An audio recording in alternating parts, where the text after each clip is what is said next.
में हिंदुओं पर हो रहे अत्याचार के खिलाफ आज जो मुहिम छेड़ी गई है उसका प्रतिकारात्मक असर भी देखने को मिल रहा है और लगातार हम देख रहे हैं कि जो भारत के युवा है, समाज सेवी है, उन लोगों द्वारा बांग्लादेश में हिंदुओं पर अत्याचार के खिलाफ सीधे तौर पर मांग की जा रही है कि इस मामले को भारत सरकार जिम्मेदारी से ले और वहां हो रहे अत्याचार पर अंकुश लगाने का प्रयास किया जाए। प्रधानमंत्री नरेंद्र मोदी जी ने भी बांग्लादेश का जिक्र किया। उन्होंने भी अपनी बातों में कहा कि वहाँ हिंदुओं के साथ जिस तरह ये घटनाएं सामने आ रही है निंदनीय है और लगातार भारत बांग्लादेश को पड़ोसी देश होने के नाते जिस तरह से समर्थन कर रहा था वही समर्थन अब भी जारी है।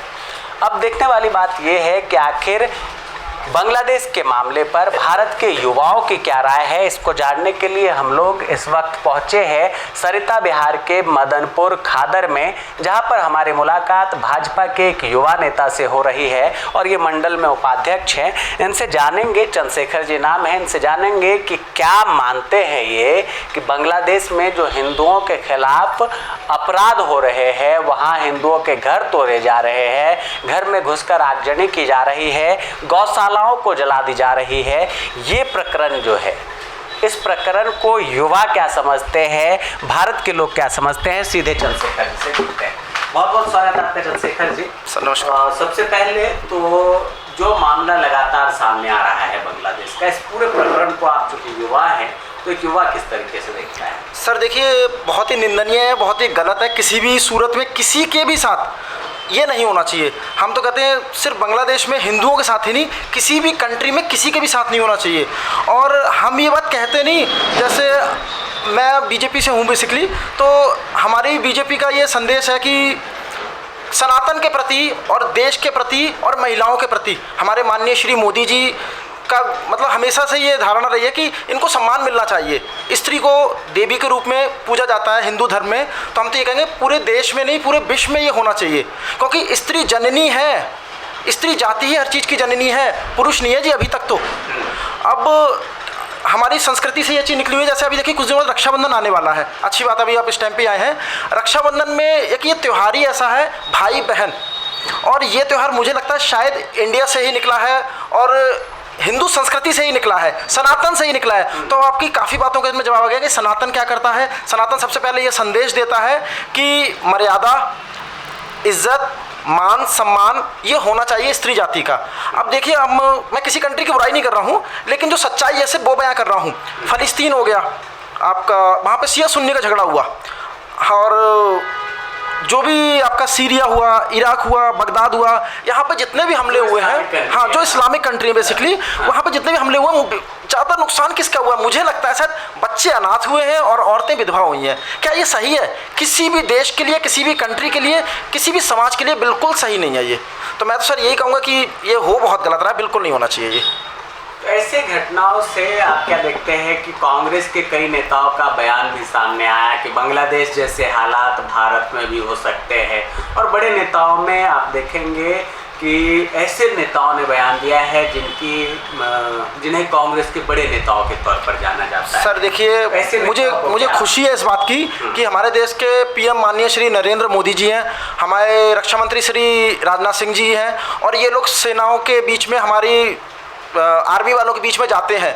तो अभी मुझे अपने नेताओं के ऊपर और सबसे ज़्यादा घमंड, गर्व, सीना चौड़ा जो 56 इंच का, शायद 56 नहीं, मेरा 54 तो हो गई, 50 तो हो गई, मुझे पूरा कॉन्फिडेंस है अपनी इंडियन आर्मी पे। अभी ये हालात हमारे इंडिया में दूर दूर तक नहीं हो सकते, इंडिया को छोड़िए एक छोटे से शहर में भी नहीं हो सकते। हमारी इंडियन आर्मी है सर, गर्व से सैल्यूट करती है दुनिया उसे।